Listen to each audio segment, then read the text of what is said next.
सुंदरपुर गांव में सुबह की रौनक फैल चुकी थी।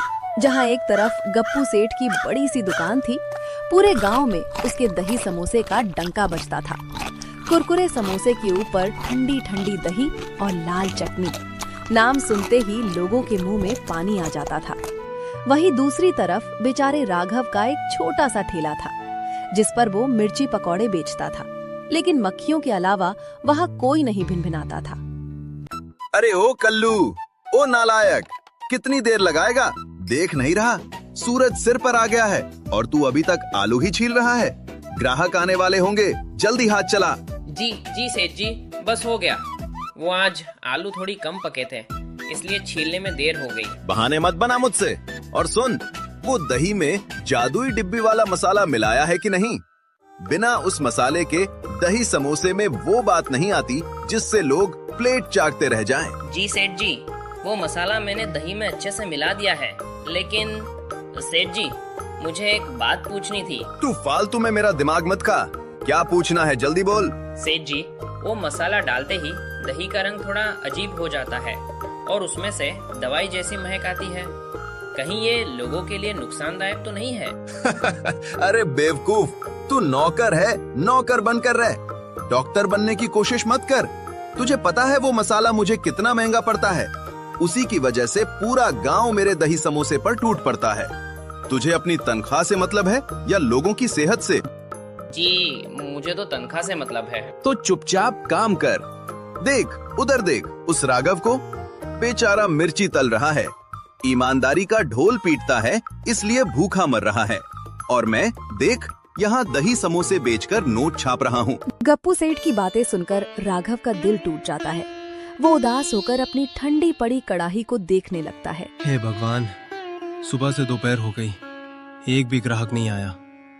मेरे मिर्ची पकोड़े ठंडे हो गए हैं।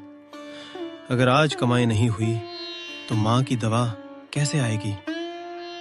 सामने गप्पू सेठ की दुकान पर पैर रखने की जगह नहीं है और यहाँ सन्नाटा है। देखते ही देखते वहाँ भीड़ बढ़ने लगी। लोग पागलों की तरह गप्पू सेठ की दुकान की ओर भाग रहे थे। अरे भाई सुरेश, जल्दी चल, गप्पू सेठ के दही समोसे खत्म होने वाले होंगे। कल मैंने खाए थे भाई, क्या स्वाद था। दही की खटास और समोसे का मसाला, उफ, रात भर मुंह में पानी आता रहा। हाँ यार, पता नहीं वो दही और चटनी में क्या मिलाता है। एक बार खा लो तो बस मन करता है खाते ही जाओ। चलो चलो, 2-2 प्लेट खाएंगे। राघव ने ग्राहकों को अपने ठेले के पास से गुजरते हुए देखा तो उससे रहा नहीं गया। भैया, ओ भैया, गर्मा गर्म मिर्ची पकोड़े खा लो।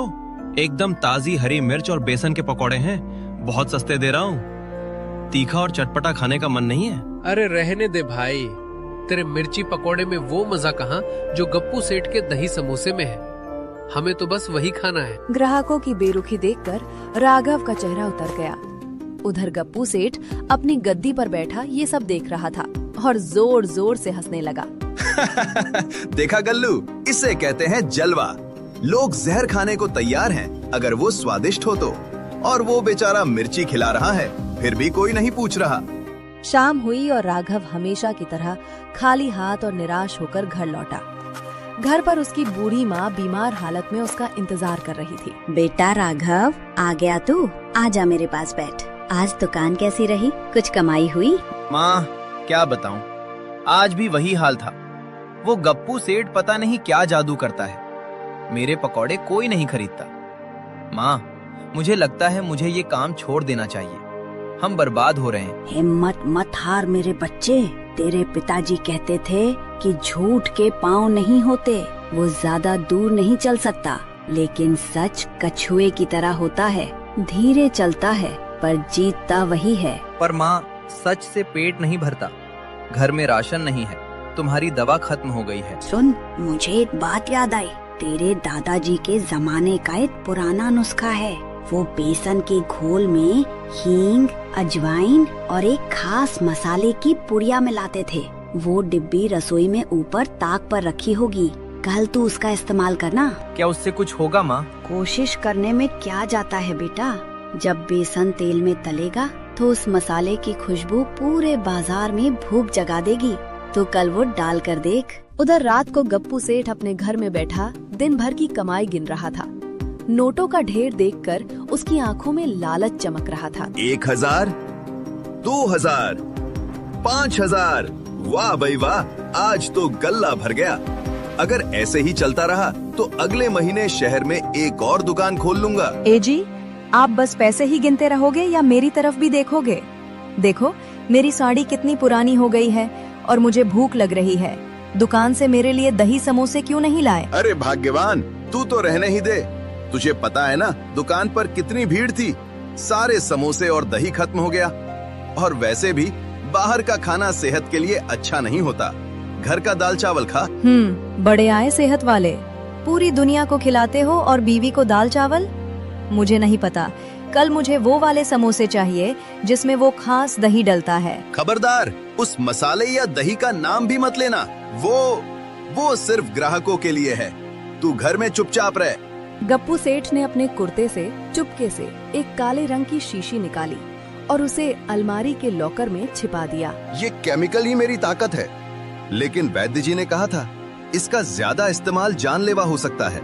इसे बच्चों और घर वालों से दूर रखना होगा। लेकिन गप्पू सेठ को ये नहीं पता था कि उसकी पत्नी चमेली ने उसे शीशी छिपाते हुए देख लिया था। अच्छा, तो ये काली शीशी है वो राज?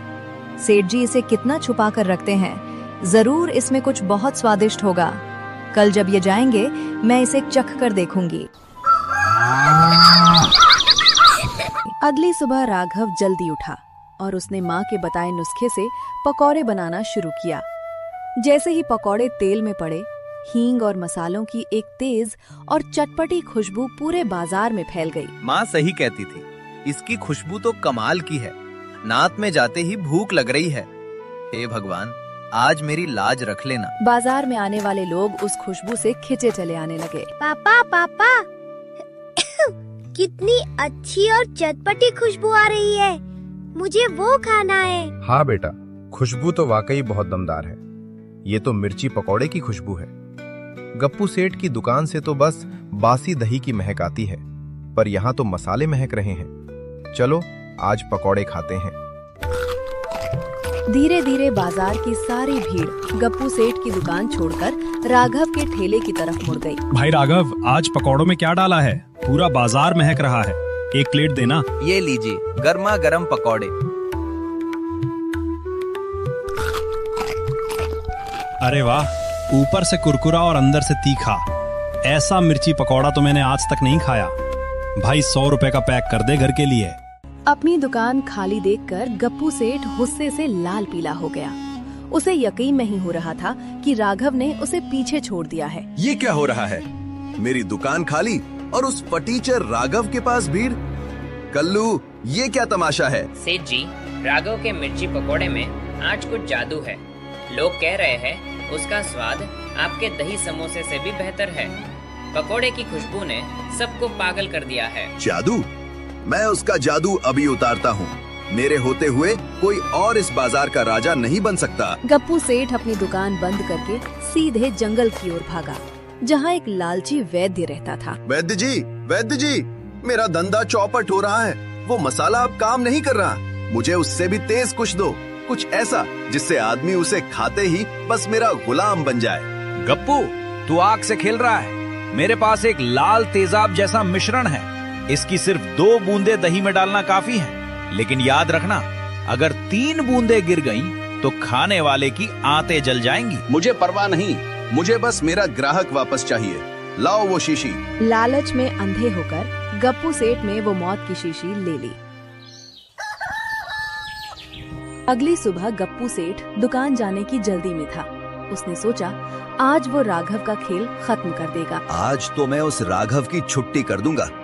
अपने दही समोसे में ये नया मसाला डालूंगा, फिर देखना। गप्पू सेठ अपनी जेब में वो सी टटोलता है। अरे नहीं, वो लाल शीशी, वो तो मैं रात को तकिए के नीचे ही भूल आया। धत तेरे की। अरे कल्लू, दौड़कर घर जा और सुन, सेठानी से वो लाल शीशी मांग कर ला जो मेरे तकिए के नीचे है। जल्दी जा, उड़ कर जा। जी सेठ जी, अभी लाया। कल्लू सेठ के कहने पर घर की तरफ दौड़ पड़ा, लेकिन उसे क्या पता था कि वहाँ एक बड़ा हादसा होने वाला है। गप्पू सेठ के घर पर चमेली सफाई कर रही थी। तभी उसे तकिए के नीचे वही लाल शीशी मिल गई।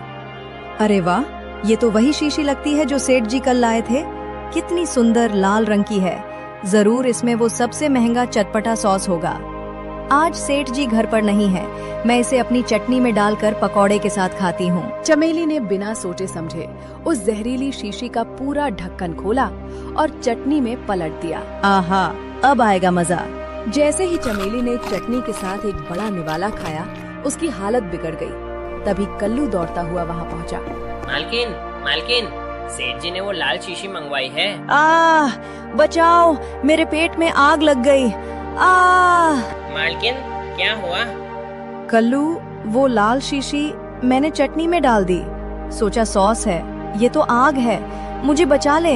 हे भगवान, सेठ जी ने तो जहर मंगवाया था, मालकिन ने जहर खा लिया। कल्लू बदहवास होकर वापस बाजार की तरफ भागा और गप्पू सेठ के पास पहुंचा। सेठ जी, अनर्थ हो गया, गजब हो गया। क्या हुआ? शीशी लाया या नहीं? शीशी मालकिन ने पी ली। उन्होंने सोचा वो खाने वाला मसाला है। वो घर पे तड़प रही है, मर रही है सेठ जी। ये सुनते ही गप्पू सेठ के पैरों तले जमीन खिसक गई। वो सब कुछ छोड़कर नंगे पैर घर की तरफ भागा। अस्पताल में डॉक्टर चमेली का इलाज कर रहे थे। पुलिस भी वहाँ पहुँच चुकी थी। गप्पू, तुम्हारी पत्नी की हालत बहुत खराब है। अगर तुमने सच नहीं बताया कि वो जहर कौन सा था, तो वो नहीं बचेंगी। डॉक्टर साहब, मुझे माफ कर दो। वो एक अवैध केमिकल था। मैंने उसे दही समोसे में मिलाने के लिए मंगवाया था। मैं लालची हूँ, मैं पापी हूँ। मेरी पत्नी को बचा लो। तो ये है तुम्हारी सफलता का राज। तुम गांव वालों को समोसे के नाम पर धीमे धीमे जहर खिला रहे थे और आज उसी जहर ने तुम्हारे घर को डस लिया। साहब, मुझे जेल में डाल दो, फांसी दे दो, बस मेरी चमेली को बचा लो। डॉक्टर ने गप्पू के बताने पर एंटीडोट दिया। चमेली की जान तो बच गई, लेकिन गप्पू को उसके लालच की सजा मिलने का वक्त आ गया था। चलो गप्पू सेठ, अब तुम्हें सरकारी मेहमान बनना पड़ेगा। मिलावट और जानलेवा केमिकल रखने के जुर्म में तुम्हें लंबी सजा होगी। कुछ दिनों बाद बाजार का नजारा बदल चुका था। गप्पू सेठ को दुकान पर पुलिस का ताला लटक रहा था और राघव की दुकान पर ग्राहकों की भीड़ थी। लीजिए काका, लीजिए बहन जी, थोड़ा धैर्य रखिए, सबको मिलेगा। भैया, अब मुझे समझ आया कि रातों रात अमीर बनने का सपना इंसान को अंधा कर देता है। गप्पू सेठ के पास सब कुछ था, फिर भी लालच ने उन्हें जेल पहुंचा दिया। हाँ कल्लू, मेरी माँ कहती है, ईमानदारी की सूखी रोटी भी बेईमानी की दावत से ज्यादा मीठी होती है। याद रखिएगा दोस्तों, लालच वो दीमक है जो इंसान की खुशियों को अंदर से खोखला कर देती है। बेईमानी के महलों में नींद नहीं आती। असली सुकून तो सिर्फ मेहनत और ईमानदारी की कमाई में है।